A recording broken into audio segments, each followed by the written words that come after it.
O Atalaia Fiel tem um canal de transmissão no WhatsApp para receber os vídeos todo dia e compartilhar a palavra de Deus com seus amigos e familiares. Link na descrição ou no código em tela. Continuemos agora com nosso estudo e que o Espírito Santo oriente nossos corações e ouvidos. Existe um sentimento humano que é quase universal. Uma daquelas emoções que todo mundo já sentiu na pele em algum momento, sabe?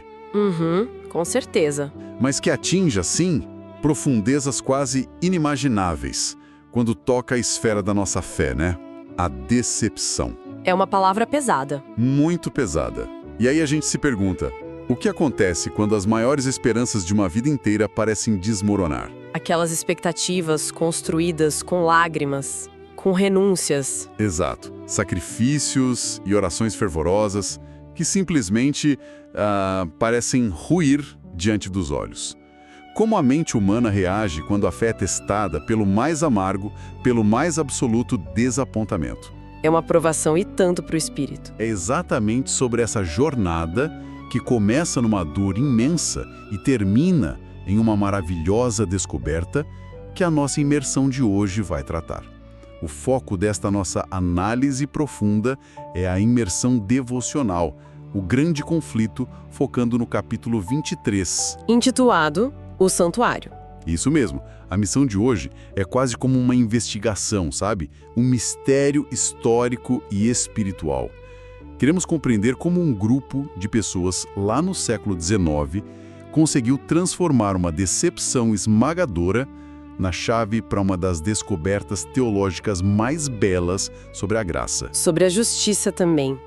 E sobre a intercessão divina. É fundamental a gente estabelecer o clima exato para essa conversa de hoje. Com certeza. Porque não estamos lidando aqui apenas com datas antigas ou fatos históricos empoeirados, muito menos com diagramas proféticos complexos do passado. Não é uma aula de história fria, né? De jeito nenhum. Na verdade, trata-se de uma jornada muito introspectiva. É um convite para olhar para o interior da própria alma, para as próprias lutas diárias. Enquanto os olhos se voltam para o céu ao mesmo tempo. Exatamente. A experiência relatada no texto nos convida a entender os caminhos da providência divina. Caminhos que são muitas vezes misteriosos e quase sempre surpreendentes. É sobre como a dor pode refinar a fé, ao invés de simplesmente destruí-la. Para mergulhar nessa história e entender o tamanho do choque, a gente precisa voltar ao contexto. O texto nos leva lá para a base do movimento adventista. Aquele movimento inicial liderado por Guilherme Miller. Esse mesmo. A leitura mostra que tudo girava em torno de uma profecia fascinante, quase enigmática, que está no livro de Daniel, capítulo 8, versículo 14. A profecia dizia o seguinte: até 2.300 tardes e manhãs, e o santuário será purificado. É um texto que chama muita atenção. Bastante. E aí, com base em estudos muito minuciosos, esses fiéis aplicaram um princípio profético. Mas espera, antes da gente avançar, como exatamente eles chegaram a uma data específica a partir de tardes e manhãs? Porque parece um salto meio grande. Essa é uma ótima pergunta para contextualizar quem nos ouve. Eles usaram um princípio muito estabelecido na interpretação bíblica daquela época. Qual seria? O princípio de que, em profecias simbólicas, um dia profético equivale a um ano literal. Então não eram apenas 2.300 dias, mas 2.300 anos. Ah, agora faz sentido. Uma escala de tempo bem maior. Muito maior. E fazendo as contas a partir do decreto para restaurar Jerusalém na Antiguidade, eles chegaram ao outono do ano de 1844. A matemática parecia perfeita. Parecia irrefutável. O grande problema não estava no cálculo em si, sabe? Estava na interpretação de uma palavra-chave bem específica. A palavra santuário. Exato. A crença predominante de quase todo mundo cristão daquela época era que a própria terra, ou pelo menos a igreja purificada na terra, representava esse santuário. Faz todo sentido se a gente pensar com a cabeça deles. Se a terra é o santuário e ele precisa ser purificado no fim desse período gigantesco, logo, a purificação só poderia significar uma coisa, certo? O fim do mundo. Isso. a purificação da terra pelo fogo na segunda vinda de Cristo. A lógica humana os levou direto a essa conclusão. Eles esperaram o retorno do Salvador com o coração ardendo de esperança. Dá para imaginar que eles venderam propriedades? Perdoaram dívidas também, né? Sim, se despediram do mundo secular.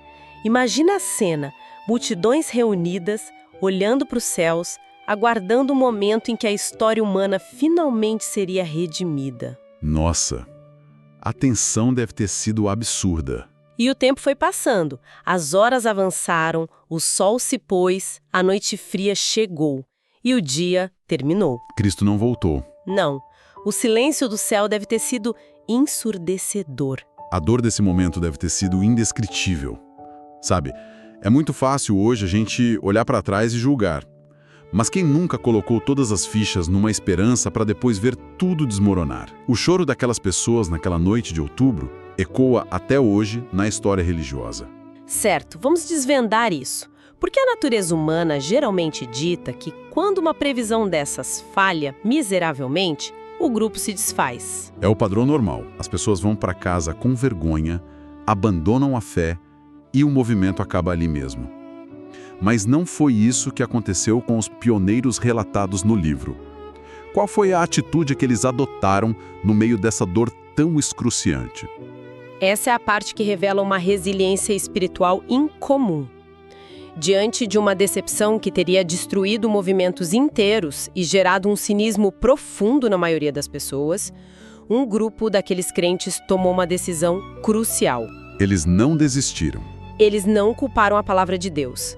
Eles tiveram a enorme humildade, e olha, precisa de muita humildade para isso, de reconhecer que o erro deveria estar na interpretação humana. Na lente através da qual eles estavam lendo a profecia. Exatamente. O erro não estava nas Escrituras. Com oração fervorosa, lágrimas e corações totalmente quebrantados, eles voltaram a examinar os textos sagrados do zero. E a revelação que encontraram, ao juntar as peças do quebra-cabeça, mudou absolutamente tudo. E qual foi essa grande peça que estava faltando? Onde foi que eles encontraram a resposta final? Ao estudarem o Novo Testamento, mais especificamente a Carta aos Hebreus, no capítulo 8, versos 1 e 2, uma nova luz brilhou ali. O que o texto dizia?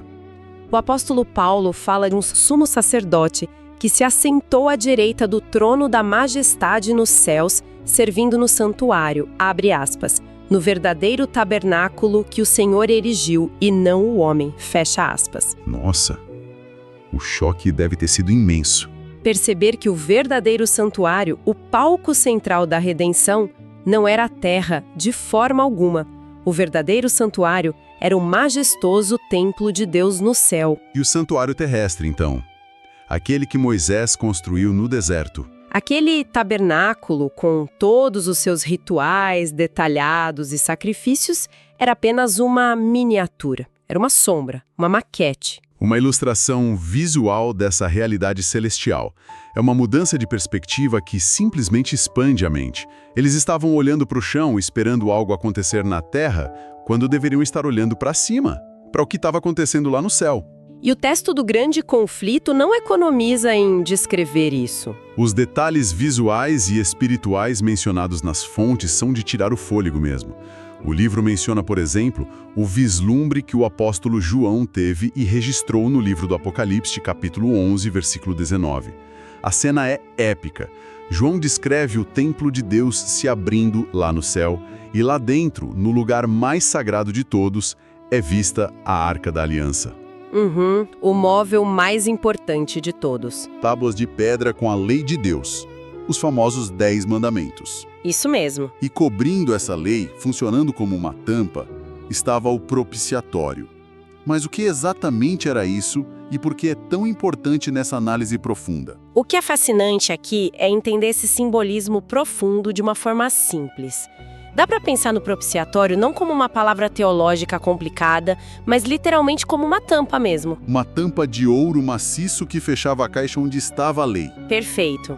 E essa tampa era conhecida como o lugar da misericórdia. É uma cena que transcende qualquer arquitetura terrena, sabe? Porque ela ilustra como o céu resolve o maior dilema do universo. Ela une dois atributos que, para nossa lógica humana, quase sempre parecem excludentes. A justiça absoluta e a misericórdia infinita. Exato. Como essas duas coisas podem coexistir sem que uma anule a outra. Pois é, como essas duas coisas funcionam juntas nessa maquete celestial? Pense da seguinte forma. No santuário celestial, lá no lugar santíssimo, a lei de Deus permanece imutável dentro da arca. A lei exige justiça, ela aponta o erro, ela revela o pecado. Ela diz claramente que o salário do pecado é a morte, ela não pode ser ignorada, né? De jeito nenhum. No entanto, logo acima dessa lei implacável está a misericórdia, representada por essa tampa, o propiciatório. E quem está lá? O Filho de Deus. Intercedendo. Ele intercede ali com seu próprio sangue. As fontes citam de forma muito comovente que Cristo, como nosso sumo sacerdote, levanta as mãos feridas, mostra o lado traspassado e os pés marcados perante o Pai. Marcas físicas de amor. As cicatrizes da cruz são os eternos lembretes do alto preço pago pela redenção humana. O livro até faz menção à profecia de Zacarias, capítulo 6, versículo 13. Que diz que ele construiria o templo do Senhor e que haveria harmonia entre os dois. Ou seja, uma harmonia perfeita e indissolúvel entre o rei que tem o dever de julgar e o sacerdote que tem o desejo ardente de salvar. Isso é de uma beleza sem tamanho. E pensar em como isso traz uma paz indescritível para o coração aflito. Afinal, a grande angústia da mente humana, o medo mais profundo de quem busca a Deus, sempre foi como um ser perfeitamente justo pode aceitar seres humanos tão cheios de falhas. Como não sermos consumidos por essa justiça, né? Exato. E a resposta está exatamente nessa cena celestial, nesse equilíbrio sobre a arca. Deus pode manter sua justiça totalmente intacta, porque o pecado não foi ignorado. Ele foi punido em Cristo na cruz. E, ao mesmo tempo, ele pode justificar e abraçar plenamente quem se arrepende. As mãos feridas são o recibo de que a dívida foi paga. Que imagem poderosa.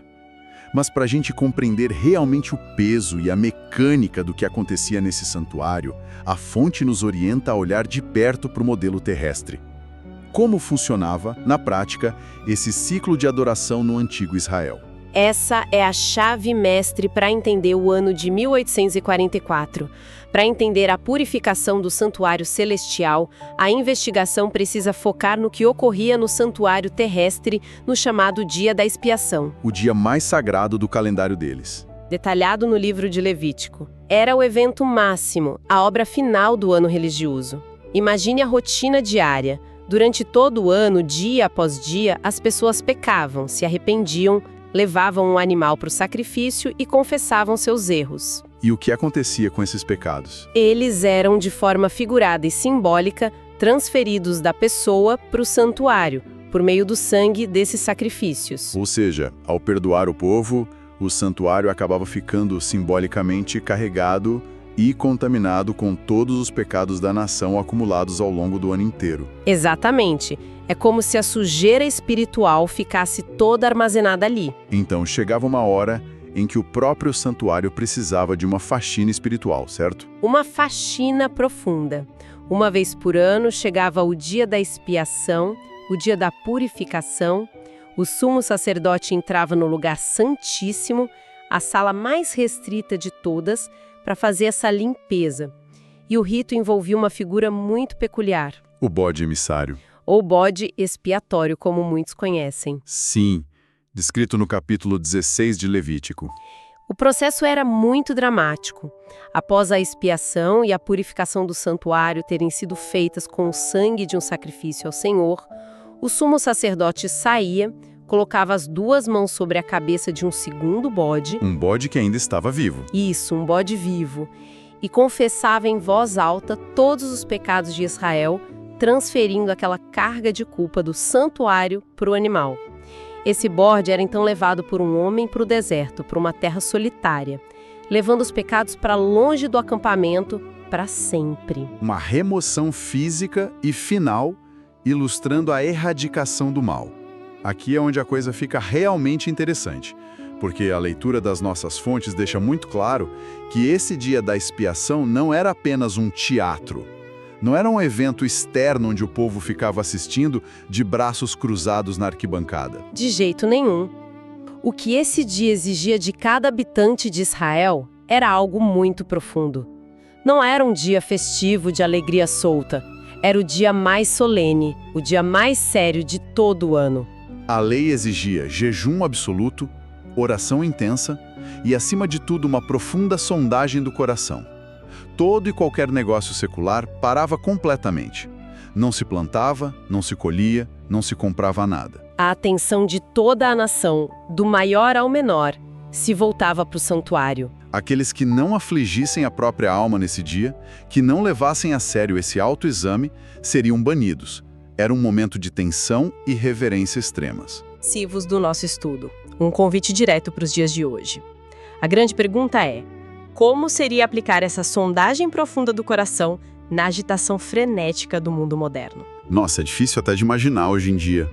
A atenção humana é constantemente fragmentada, né? Há um bombardeio incessante de distrações.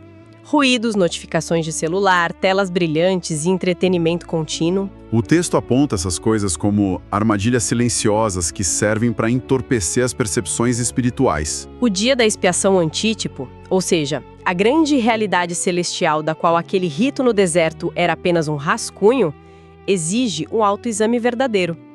É um apelo silencioso, mas imensamente poderoso, para desligar o ruído e olhar para dentro. Olhar para as próprias falhas. É um chamado para abandonar o egoísmo cultivado em segredo, as paixões baixas, a cobiça material e o orgulho intelectual. Requer que o espírito frívolo, essa necessidade moderna de estar sempre distraído, seja deixado de lado. Nem que seja por alguns momentos diários, para focar naquilo que é eterno e puro. O que realmente importa. É um choque de realidade para uma geração que foge do silêncio, não acha? E essa necessidade de pureza nos leva diretamente àquela transição histórica monumental que o capítulo 23 descreve. E que finalmente resolve o mistério de 1844. Exatamente.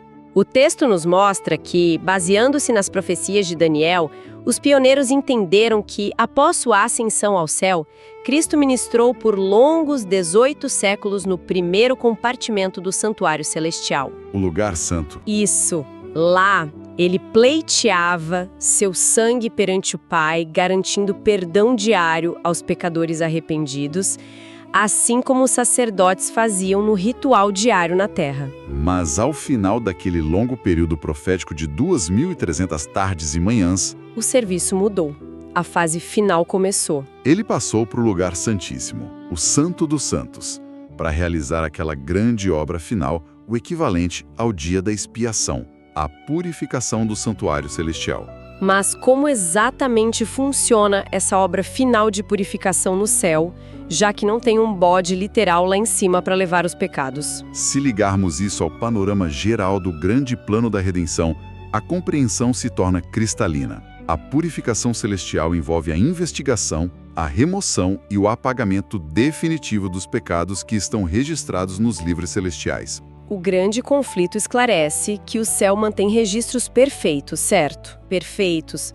Assim como os atos de bondade, as lutas e as vitórias estão registrados num memorial, as falhas, as palavras inúteis, as oportunidades perdidas e até as intenções mais ocultas do coração também estão relatadas com precisão absoluta. Isso soa assustador à primeira vista. Para que esses pecados sejam apagados para sempre do universo, garantindo que o mal nunca mais ressurja, é necessário que ocorra uma obra de investigação.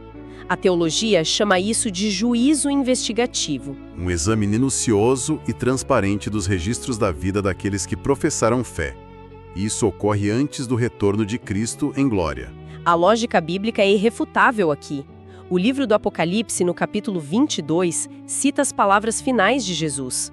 A minha recompensa está comigo, e eu retribuirei a cada um de acordo com o que fez. Ora, se a recompensa já vem com ele nas mãos quando ele retornar, o processo legal que julga e define quem vai receber a vida eterna precisa obrigatoriamente acontecer antes da chegada dele. Exatamente essa é a investigação que começou ao fim dos 2.300 anos. Essa explicação resolve um problema de lógica imenso.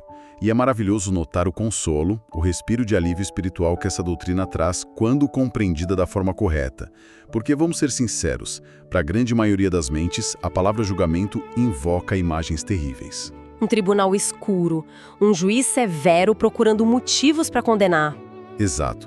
Mas a leitura do capítulo nos mostra um cenário diametralmente oposto. É sim um julgamento sério, mas é um momento onde os pecados que foram sinceramente confessados e abandonados não são expostos para a humilhação. Eles são completamente apagados, removidos da existência. E por que há tanta segurança nisso? Porque o nosso sumo sacerdote é também o nosso fiel advogado de defesa. Ele não fica sentado em silêncio. Ele entra na corte e apresenta os méritos do seu próprio sacrifício perfeito. Fica muito claro que esse julgamento investigativo não existe para que Deus, que é onisciente e já sabe de tudo, descubra quem é bom ou ruim. Esse processo ocorre de forma aberta para os anjos e seres não caídos do universo. Para limpar o caráter divino diante de todos, provando que Deus é infinitamente justo, seguro e amoroso ao salvar a humanidade caída. A figura do advogado divino muda tudo, não acha? Ele assume a defesa de todos aqueles que confiaram a vida a ele. E a defesa que ele apresenta não é baseada nas nossas boas obras imperfeitas. É baseada no próprio sangue imaculado dele, nas mãos que carregam as marcas dos pregos. Para viver sob o peso paralisante do terror, do medo de não ser bom o suficiente. Claro, a fonte deixa claro que deve haver reverência. Há uma grande seriedade e a necessidade urgente de buscar uma vida pura. Mas, de mãos dadas com essa seriedade, há a confiança inabalável de que a vitória já foi garantida no Calvário e está sendo aplicada agora, dia após dia, no Tribunal Celestial. Então, o que tudo isso significa? Voltando no tempo para amarrar a nossa história de hoje. Voltando àquela angústia, aquela dor cortante e terrível que marcou a noite após o dia 22 de outubro de 1844. Quando o céu ficou em silêncio. Isso. Quando essas peças do quebra-cabeça profético finalmente se encaixaram por meio do estudo diligente nas Escrituras. O que aconteceu com a fé daquelas pessoas que suportaram o ridículo, o escárnio e o desapontamento? O que ocorreu foi algo transformador. A doutrina do santuário desvendou, de uma vez por todas, o grande mistério daquela decepção esmagadora. Agiu como um bálsamo. Mostrou que a mensagem que eles haviam pregado com tanto fervor estava correta em seu tempo. A matemática da profecia realmente apontava para 1844. O cálculo do relógio de Deus não falhou. A mão invisível de Deus estava dirigindo o movimento o tempo todo. Ele permitiu o desapontamento para testar os corações, purificando a fé daqueles crentes. Separando quem seguiu o movimento por medo do fogo ou por motivos egoístas, daqueles que amavam genuinamente a palavra e o retorno do Salvador.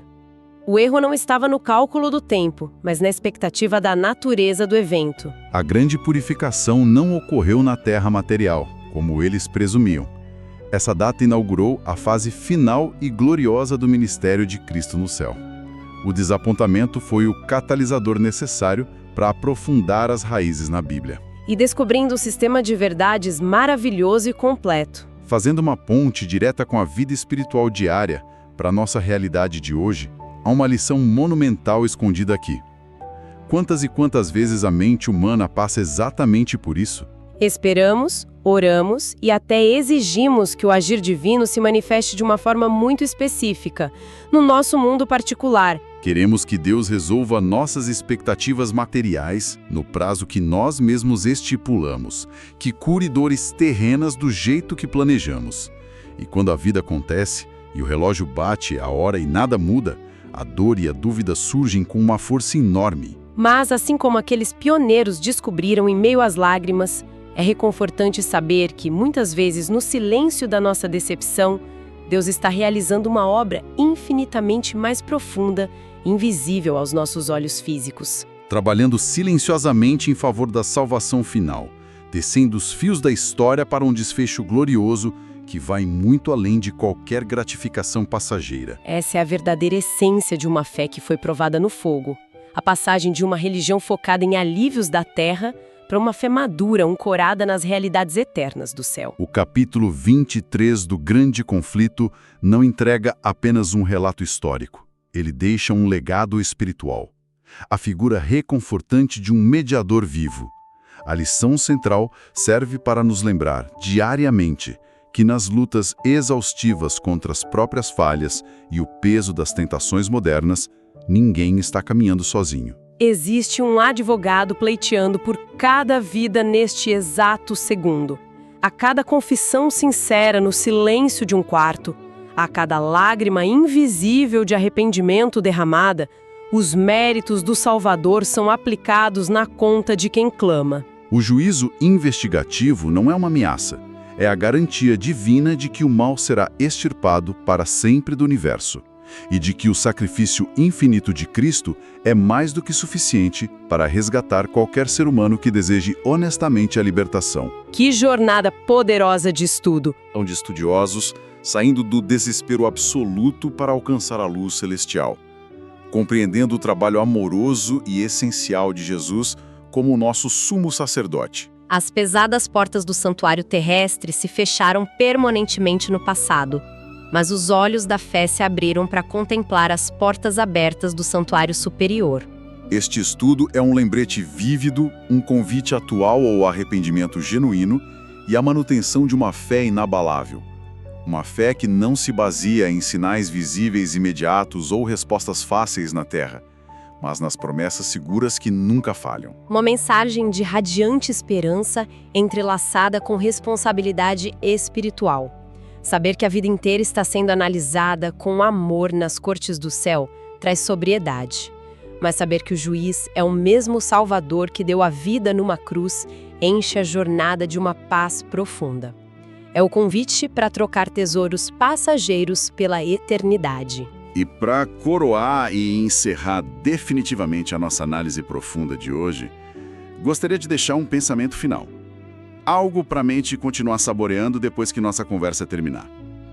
Vamos imaginar o seguinte: se aquele magnífico santuário terrestre do passado, com todos os rituais, ouro maciço, o cheiro doce do incenso e o trabalho meticuloso dos sacerdotes, se toda aquela grandiosidade material era apenas uma sombra imperfeita do que acontece agora nas cortes do céu.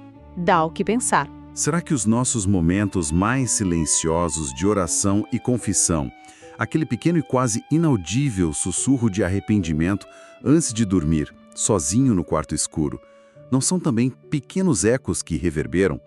Será que essas palavras invisíveis, ditas na Terra, não viajam através das galáxias e movem a grandiosa estrutura de todo o universo sob o trono da graça? Fica a reflexão para nutrir a alma nos dias difíceis. Foi um privilégio imenso caminhar passo a passo por essas verdades nesta imersão. Foi mesmo. Que o estudo constante e a contemplação das belezas do santuário continuem a iluminar os caminhos da fé, trazendo a inabalável certeza de que há mãos marcadas estendidas em puro amor. Um grande abraço a todos que nos acompanharam. Até nossa próxima jornada e análise profunda.